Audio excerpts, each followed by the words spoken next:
हमने education qualification से पहले हमने पैशन देखा है for the business, for automobiles. हमारा पहला क्राइटेरिया होता है कि क्या आप पैशनेट हैं गाड़ियों के लिए, तो आप हमारी टीम ज्वाइन कर सकते हैं।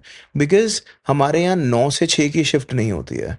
हम 8 बजे भी काम करते हैं, सुबह 7 बजे भी काम कर रहे होते हैं, रात को 11 बजे भी काम कर रहे होते हैं, 12 बजे भी काम कर रहे होते हैं। मैं आपको ये बहुत क्लियरली बताना चाहूँगा कि अगर आपने बाई चांस रात को 2 बजे भी फ़ोन कर लिया ना हमारी सेल्स टीम को गाड़ी खरीदने के लिए, तो 100% कोई ना कोई फ़ोन उठाएगा।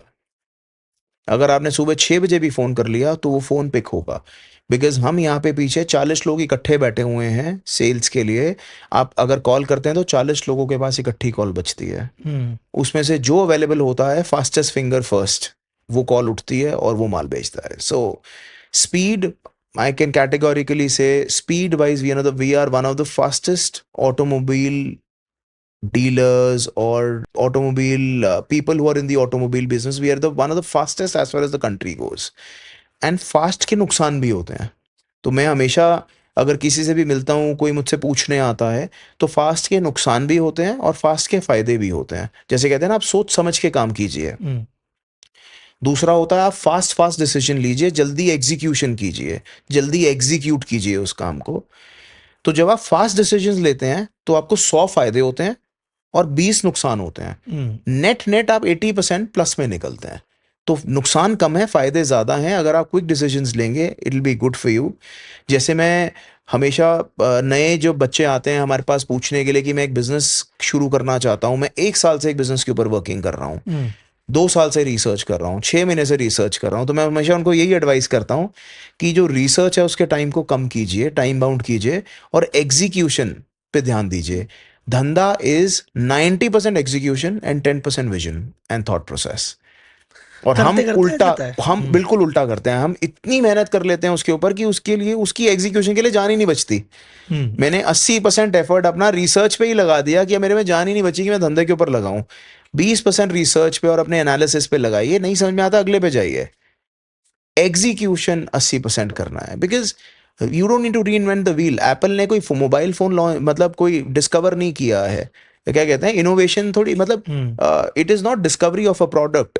बेसिकली सिर्फ अपने एक प्रोडक्ट जो ऑलरेडी एग्जिस्ट करता था उसको और अच्छा किया है, शिद्दत से काम किया है। सो ऐसे बिजनेसेस सारे एग्जिस्ट करते हैं। आप कितनी शिद्दत से कितना अच्छा, कितना बड़ा बिजनेस और कितना हाई क्वालिटी बिजनेस बिल्ड करना चाहते हैं, all depends on that. Sir आपने जो लाइन कही उसको, इसका वो जो टेक्निकल टर्म उसमें यूज करते हैं, एनालिसिस पैरालिसिस। ज्यादा एनालिसिस करते करते आदमी लकवा मार जाता है। बोले यार, मतलब ये स्टॉक मार्केट में बहुत होता है कि यार मैं शेयर ले रहा हूँ, उसका एनालिसिस करना हो तो 1 रिपोर्ट, 2 रिपोर्ट, 25 रिपोर्ट, 50 रिपोर्ट, कहता है यार रिस्की लग रहा है और रुकता हूँ। फिर 6 महीने बाद वो करता ही रहता है। 5 साल से रिसर्च कर रहा है, खरीदा एक बार भी नहीं, वो शेयर भाग गया, पता ही नहीं चला। करेक्ट। और कई बिजनेस जितने भी हैं, जैसे मैं, शायद आपका बिजनेस में भी कुछ ऐसा ही है, चालू कुछ और किया था, बन कुछ और गया। जो जोमेटो चालू किया वो लिस्टिंग बिजनेस था, वो बस लिस्ट देता था कि यार देख लो, वो येलो पेजेस था। वो तो बाद में अब ये बन गया जो तुम देख रहे हो। करेक्ट। लेकिन अब आपके केस में भी शायद मेरे हिसाब से बिग बोय टॉयज शुरुआत डे 1 ये नहीं था, था कुछ और, वो चालू के बाद बन गया। परिस्थितियां आपको लेके जाती जाती हैं, आप काम करते जाइए शिद्दत से, परिस्थितियां आपको वहां ले जाती जाएंगी। हम शुरू हुए थे गाड़ियां इंपोर्ट से।